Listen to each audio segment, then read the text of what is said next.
Screen కనిపిస్తుందా నాన్న? Board కనిపిస్తుందా?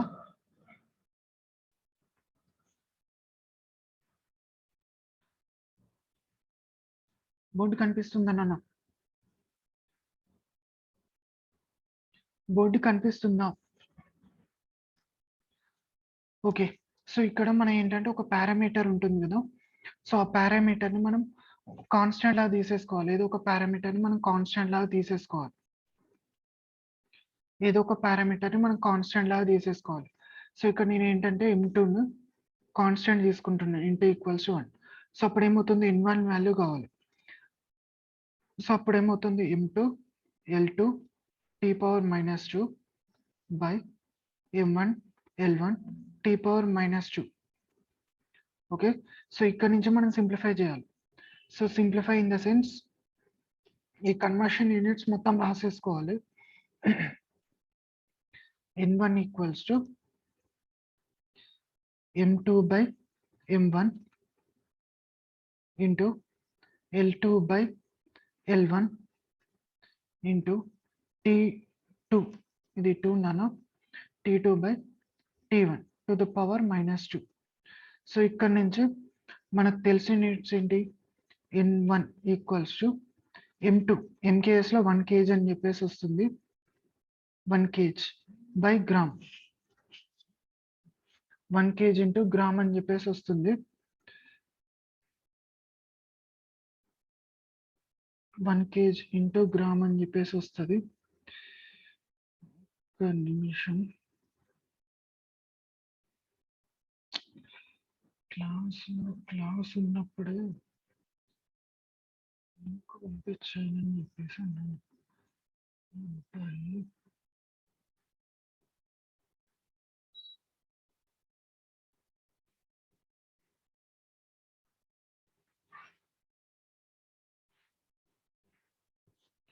ఓకే, గ్రామ్ అని చెప్పేసి వస్తుంది కింద డినామినేటర్లో గ్రామ్.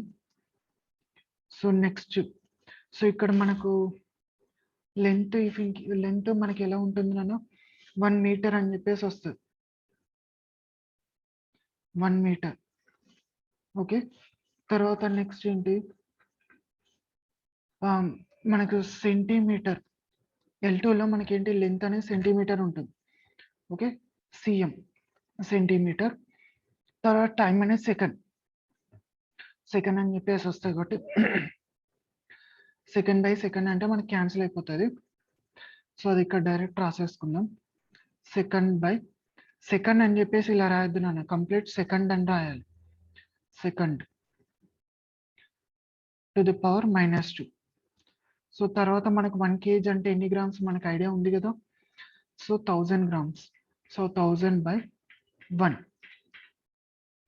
ఇంటూ, సో ఇక్కడ మనకు మీటర్ అంటే ఎన్ని గ్రామ్స్, ఎన్ని సెంటీమీటర్స్ ఉన్నాను, 100 సెంటీమీటర్స్ అయితే 1 metre, 100 by 1 into second cancel అయిపోతుంది, 1 పవర్ -2, 1 పవర్ -2 అంటే -1 వస్తుంది. సో ఇక్కడ నుంచి మనం సింప్లిఫై చేసుకుంటే n1 ఈక్వల్స్ టు 1000 ఇంటూ 100 అంటే 10⁻7. n1 equals to 10⁻7. So n1 ఏంటి నాన్న, ఇక్కడ మనం ఇక్కడ చూసుకుంటే n1 అనేది CGS సిస్టమ్. ఓకే, n1 అనేది CGS లో మనం ఏం చేయాలి, 10⁻7 తోటి మల్టిప్లై చేస్తే అప్పుడు మనకి MKS లో ఒక 1 ఫోర్స్ కదా, ఫోర్స్ కి యూనిట్స్ ఏంటి నాన్న, ఫోర్స్ కి యూనిట్స్ ఏంటి, ఫోర్స్ కి యూనిట్స్ ఏంటి, CGS సిస్టంలో ఫోర్స్ కి యూనిట్స్ ఏంటి, డైన్. CGS సిస్టంలో ఫోర్స్ కి యూనిట్స్ వచ్చేసి డైన్. ఓకే, MKS సిస్టంలో మనకు వచ్చేసి మనకు యూనిట్స్ ఏంటి, MKS సిస్టంలో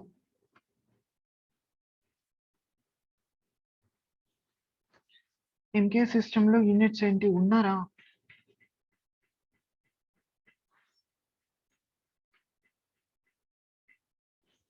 MKS సిస్టంలో ఫోర్స్ కి యూనిట్స్ ఏంటి నాన్న, న్యూటన్. ఓకే, సో అంటే ఏంటి, ఇక్కడ మనకు వచ్చిన కన్వర్షన్ ఫ్యాక్టర్ని బట్టి మనకి ఏం అర్థమవుతుంది, కన్వర్షన్ ఫ్యాక్టర్ నుంచి మనకు అర్థమయ్యేది ఏంటి, సో ఈ కన్వర్షన్ ఫ్యాక్టర్ నుంచి మనకు అర్థమయ్యేది ఏంటంటే 1 newton equals to 10⁻7 dynes. 10⁻7 dyne. So ఇలా మనం కన్వర్షన్ చేసుకోవచ్చు. ఇలా మనం కన్వర్ట్ చేసుకోవచ్చు. వన్ సిస్టమ్ ఆఫ్ యూనిట్ని అనదర్ సిస్టమ్ ఆఫ్ యూనిట్కి కన్వర్ట్ చేసుకోవచ్చు. ఓకే, ఇది ఒక first thing. So next thing ఏంటంటే మనం ఇక్కడ ఈక్వేషన్ కరెక్ట్నెస్ని గెస్ చేయొచ్చు. ఈక్వేషన్ కరెక్ట్ ఉందా లేదా అని చెప్పేసి మనం డిరైవ్ చేయొచ్చు.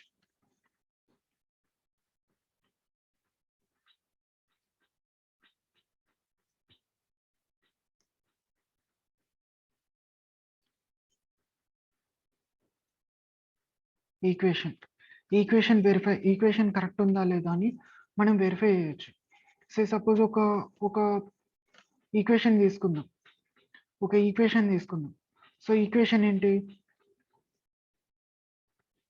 ఈక్వేషన్ ఏంటి?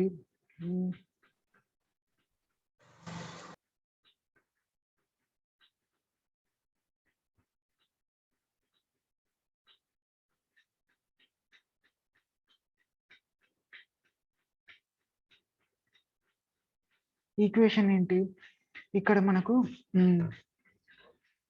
ఈక్వేషన్ ని వెరిఫై చేయాలంటే ఫస్ట్ ఒక ఈక్వేషన్ తీసుకుందాం. ఎస్ ఈక్వల్స్ టు ఒక లార్జ్ ఈక్వేషన్ తీసుకుందాం.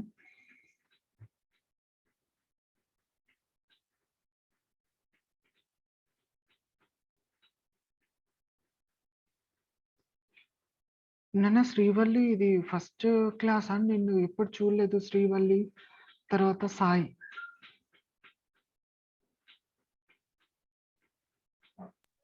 హలో సార్ చెప్పండి.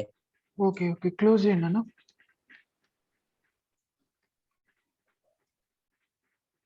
ఓకే, సో ఇక్కడ నుంచి మనకు ఈక్వేషన్ ని వెరిఫై చేసుకోవాలనుకుంటే మనం ఏం చేసుకోవచ్చు?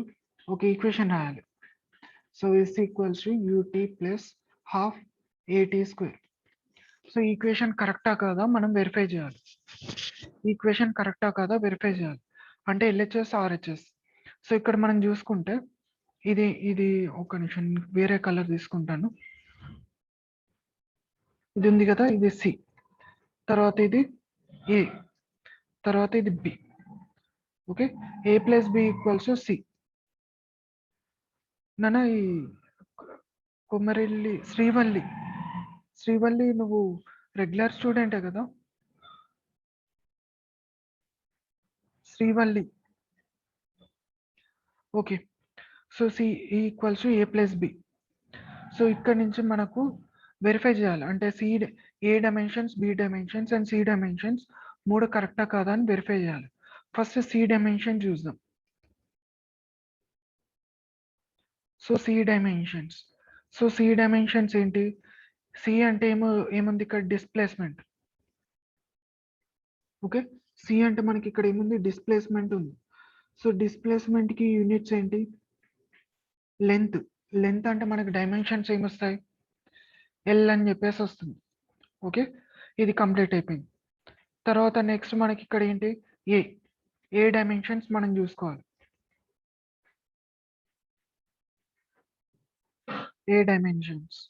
సో ఏ డైమెన్షన్స్ అంటే ఏంటి? యూ ఇంటూ టీ అని చెప్పేసి వచ్చింది. సో యూ ఇంటూ టీ అంటే మనకు యూ అంటే ఏంటి? వెలాసిటీ.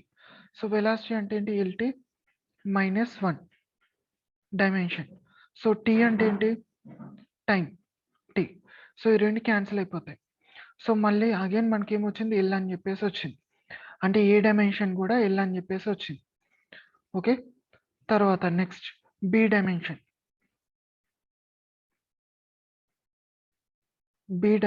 చూసుకుంటే మనకి ఏంటి? Half a t square. సో ఇందులో హాఫ్ అంటే 1/2 అనేది constant.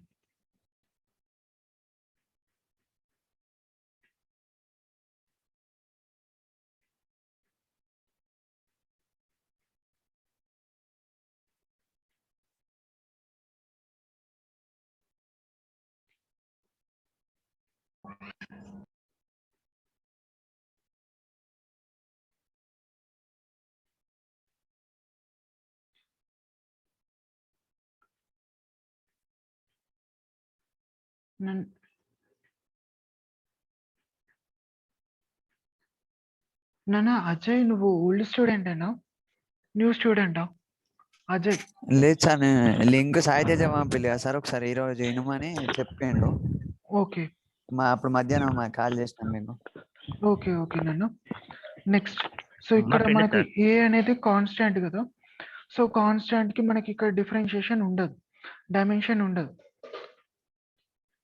Dimension less constant dimension less okay 1/2 1/2 అనేది కాన్స్టాంట్ అనేది డైమెన్షన్ లెస్ సో దీనికి డైమెన్షన్ ఉండదు సో మిగిలిన దానికి డైమెన్షన్ మనం చూసుకోవాలి సో యాక్సలరేషన్ కి డైమెన్షన్ ఏంటి LT⁻⁻2 ఓకే సో ఇక్కడ టైం కి ఇక్కడ ఏముంది T² ఉంది అంటే T⁻2 అని చెప్పేసి వస్తుంది ఓకే T⁻2 అని చెప్పేసి వస్తుంది సో ఇక్కడ మనకి ఏమవుతుంది TT గెట్స్ క్యాన్సిల్ అయిపోతుంది సో అగైన్ మళ్ళీ ఇక్కడ ఏమొస్తుంది డైమెన్షన్ L అని చెప్పేసి వస్తుంది సో ఇక్కడ నుంచి మనం చూసేసుకుంటే ABC అంటే ఇక్కడ మనకు ప్రిన్సిపల్ ఆఫ్ హోమోజెనిటీ వ్యాలిడ్ అయింది principal of హోమోజెనిటీ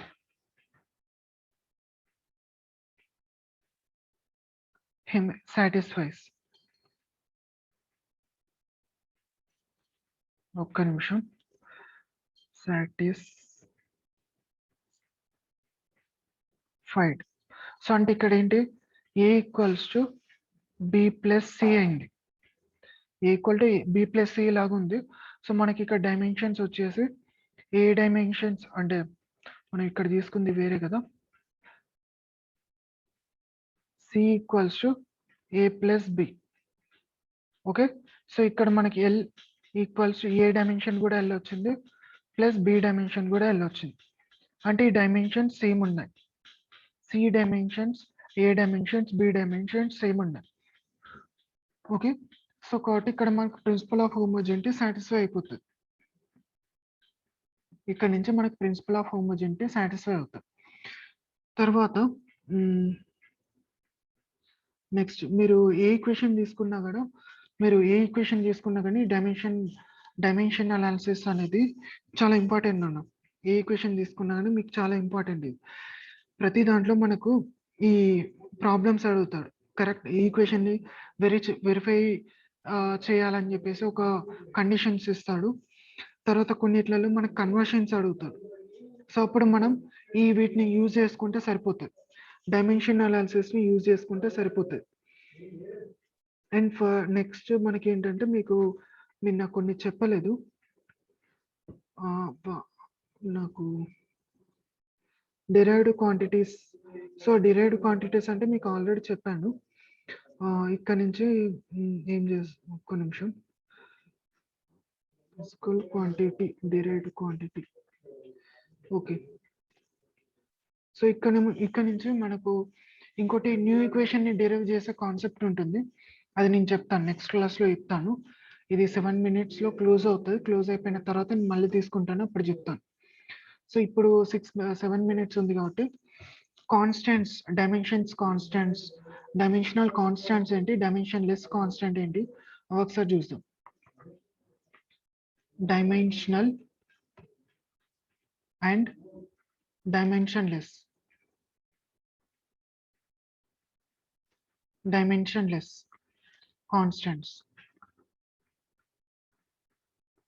dimensionless constants so ఇక్కడ మనకు డైమెన్షనల్ కాన్స్టెంట్స్ అంటే మనం వీటిని అంటాం ఏవైతే మనకి స్టాండర్డ్ ఫార్ములాస్ ఉంటాయి కదా సో వాటిని మనం డైమెన్షనల్ స్టాండర్డ్ ఫార్ములాస్ నుంచి వచ్చి ప్రపోర్షనల్ టర్మ్స్ ని మనం డైమెన్షనల్ కాన్స్టెంట్స్ అని చెప్పేసి అంటాం స్టాండర్డ్ ఈక్వేషన్స్ సో ఈక్వేషన్స్ లో ఉండే ప్రపోర్షనల్ వాల్యూస్ సో వాటిని మనం డైమెన్షనల్ కాన్స్టెంట్స్ అని చెప్పేసి అంటాం ఓకే ఎగ్జాంపుల్ ఏంటి voltage is proportional to current so ఇక్కడ నుంచి ప్రపోర్షనాలిటీ కాన్స్టెంట్ తీసేస్తే ఏమవుతుంది V = I × R సో ఈ R ఉంది కదా దీన్ని మనం డైమెన్షనల్ కాన్స్టెంట్ అని చెప్పేసి అంటాం డైమెన్షనల్ కాన్స్టెంట్. దీన్ని మనం డైమెన్షనల్ కాన్స్టెంట్ అని చెప్పేసి అంటాం. ఇంకొకటి ఏంటి, is proportional to F. So ఇక్కడ నుంచి ఈ equals to F into H. So ఇక్కడ మనకు హెచ్ ఇంటూ ఎఫ్ అని చెప్పేసి ఉంటుంది, నేనే రాశాను. ఈక్వల్ టు హెచ్ఎఫ్ అని చెప్పేసి ఉంటుంది. హెచ్ అంటే ఏంటి, ఇక్కడ ప్లాంక్స్ కాన్స్టెంట్. ఓకే, హెచ్ అనేది కూడా ప్లాంక్స్ కాన్స్టెంట్. యాక్సెప్ట్ చేశాను, నన్ను అందరిని యాక్సెప్ట్ చేశాను. ఇక్కడ ఎవరు వెయిట్ లిస్ట్లో లేరు, వెయిట్ లిస్ట్లో ఎవరు లేరు. సో హెచ్ అనేది ప్లాంక్స్ కాన్స్టెంట్. సో ఇది కూడా డైమెన్షనల్ కాన్స్టెంట్, డైమెన్షనల్ కాన్స్టెంట్ ఇది కూడా. Okay, next universal gravity constant. So మనకు force is proportional to m1 m2 by R square అని చెప్పేసి వస్తుంది. సో అక్కడి నుంచి మనకి ఏంటి, force equals to m1 m2 by R square into G అని చెప్పేసి వస్తుంది. ఓకే, ఇంటూ జీ అని చెప్పేసి వస్తుంది. ఈ జీ అంటే ఏంటి, డైమెన్షనల్ కాన్స్టెంట్. ఓకే, నెక్స్ట్ మనకి ఇంకేముంటాయి, చాలా ఉంటాయి, నేను రాసుకుంటూ వెళ్ళిపోతే చాలా వస్తాయి. వీటిని మనం డైమెన్షనల్ కాన్స్టెంట్స్ అని చెప్పేసి అంటాం. ఇవి ఏంటంటే ఒక ఫిక్స్డ్ వాల్యూస్ ఉంటాయి, ఫిక్స్డ్ వాల్యూస్ ఉంటాయి, డైమెన్షన్స్ ఒబే చేస్తాయి. సో కాబట్టి వీటిని మనం డైమెన్షనల్ కాన్స్టెంట్ అని చెప్పేసి అంటాం, డైమెన్షనల్ కాన్స్టెంట్స్ అని చెప్పేసి అంటాం. ఓకే, నెక్స్ట్ ఇంకోటి ఏంటి, dimension less constants. So dimension less constant ఏంటి, రేషియోస్. రేషియోస్ ఉంటాయి కదా, మెయిన్గా రేషియోస్ కానీ నెంబర్స్ కానీ డిగ్రీస్ కానీ. ఓకే, రేషియోస్ కానీ నెంబర్స్ కానీ డిగ్రీస్ కానీ. తర్వాత వేటికైతే డైమెన్షనల్ ఫార్ములా 0 వస్తుందో, డైమెన్షన్స్ వేటికైతే 0 ఉంటాయో వాటిని డైమెన్షన్ లెస్ కాన్స్టెంట్స్ అని చెప్పేసి అంటాం. ఎగ్జాంపుల్ ఏంటి, మనం ఎగ్జాంపుల్ లాగా ఏమేమి తీసుకోవచ్చు, యాంగిల్. ఇప్పుడు మనకు డిగ్రీ ఉంటుంది కదా, సమ్ సెంటిగ్రేడ్ అని చెప్పేసి, degree centigrade 30 degrees 0 degrees 30 degrees ఉంటుంది కదా. సో ఇవి డైమెన్షన్ లెస్ కాన్స్టెంట్స్. నెంబర్స్ 1 2 3 కొన్ని కాన్స్టెంట్స్. సో ఇక్కడ నేను కాన్స్టెంట్స్ మిస్ చేశాను, నెంబర్స్ అండ్ కాన్స్టెంట్స్ కూడా కాన్స్టెంట్స్. సో కాన్స్టెంట్స్ అంటే ఏంటి, పై వాల్యూ, తర్వాత ఇంకేమున్నాయి, రో వాల్యూ. ఓకే, ఇవి కాన్స్టెంట్స్ కిందకి వెళ్ళిపోతాయి. తర్వాత మనకు రేషియోస్ అంటే ఏమొస్తాయి, రిఫ్రాక్టివ్ ఇండెక్స్ వస్తుంది. రేషియోస్ అంటే రిఫ్రాక్టివ్ ఇండెక్స్ వస్తుంది, ఇండెక్స్ n2 బై n1 అది రేషియో. ఆ రేషియోకి కూడా మనకి డైమెన్షన్ ఫార్ములాస్ ఉండవు. సో వీటికైతే డైమెన్షన్ 0 ఉంటుందో వాటిని కూడా డైమెన్షన్ లెస్ కాన్స్టెంట్స్ అంటాం. ఎగ్జాంపుల్స్ ఏంటి, రిలేటివ్ డెన్సిటీ. సో దీనికి ఏంటంటే, రిలేటివ్ డెన్సిటీకి ఏంటంటే డైమెన్షన్స్ అనేవి జీరోస్ ఉంటాయి. అంటే అన్నిటికి ఉంటాయి నాన్న, అన్నిటికీ డైమెన్షన్ జీరోస్ ఉంటాయి. స్పెసిఫిక్గా మీకు డిఫరెన్షియేట్ చేస్తే నెంబర్స్, తర్వాత కాన్స్టెంట్స్, తర్వాత రేషియోస్, రిఫ్రాక్టివ్ ఇండెక్స్, తర్వాత యాంగిల్స్, డిగ్రీస్, తర్వాత డైమెన్షన్స్ వేటికైతే 0 ఉంటాయో వాటిని మనం డైమెన్షన్ లెస్ కాన్స్టెంట్స్ అని చెప్పేసి అంటాం. ఓకే, సో ఇవి మొత్తం కంప్లీట్ డైమెన్షనల్ కాన్సెప్ట్స్ ఇవి. దీని తర్వాత మీకు ప్రిన్సిపల్ ఆఫ్ హోమోజెనిటీ మీకు ఆల్రెడీ చెప్పాను. సో a + b = c, ఇది ఇంతకుముందు స్లైడ్లో చెప్పాను, మళ్ళీ ఒకసారి రివైజ్ చేసాం. సో ఇక్కడ మనకు ప్రిన్సిపల్ ఆఫ్ హోమోజెనిటీ సాటిస్ఫై చేయాలంటే ఏంటి, ఒక 2 వేరియబుల్స్ ఉంటాయి, a + b = c. సో ఇక్కడ నుంచి మనకి ఏంటి, a = c ఉండాలి అండ్ b = c ఉండాలి. అంటే ఏంటి, ఏ డైమెన్షన్ b డైమెన్షన్ cకి ఈక్వల్ ఉండాలి, ఏ డైమెన్షన్ b డైమెన్షన్ cకి ఈక్వల్ ఉండాలి. ఓకే, సో వాటిని మనం అప్పుడు ప్రిన్సిపల్ ఆఫ్ హోమోజెనిటీ సాటిస్ఫై అన్నట్టు. ఎప్పుడైతే a = c b = c అవుతుందో అప్పుడే ప్రిన్సిపల్ ఆఫ్ హోమోజెనిటీ సాటిస్ఫై అవుతుంది, లేకపోతే సాటిస్ఫై కాదు. క్లియర్ అన్నా? Yes or no?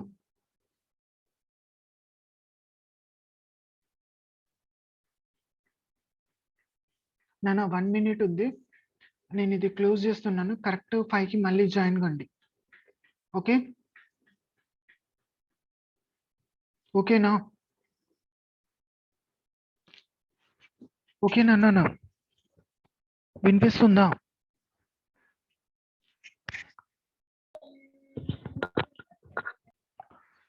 మీరు మెసేజ్ చేయకండి నాన్న. లెఫ్ట్ కండి. మీరు కరెక్ట్ 5కి జాయిన్ కండి.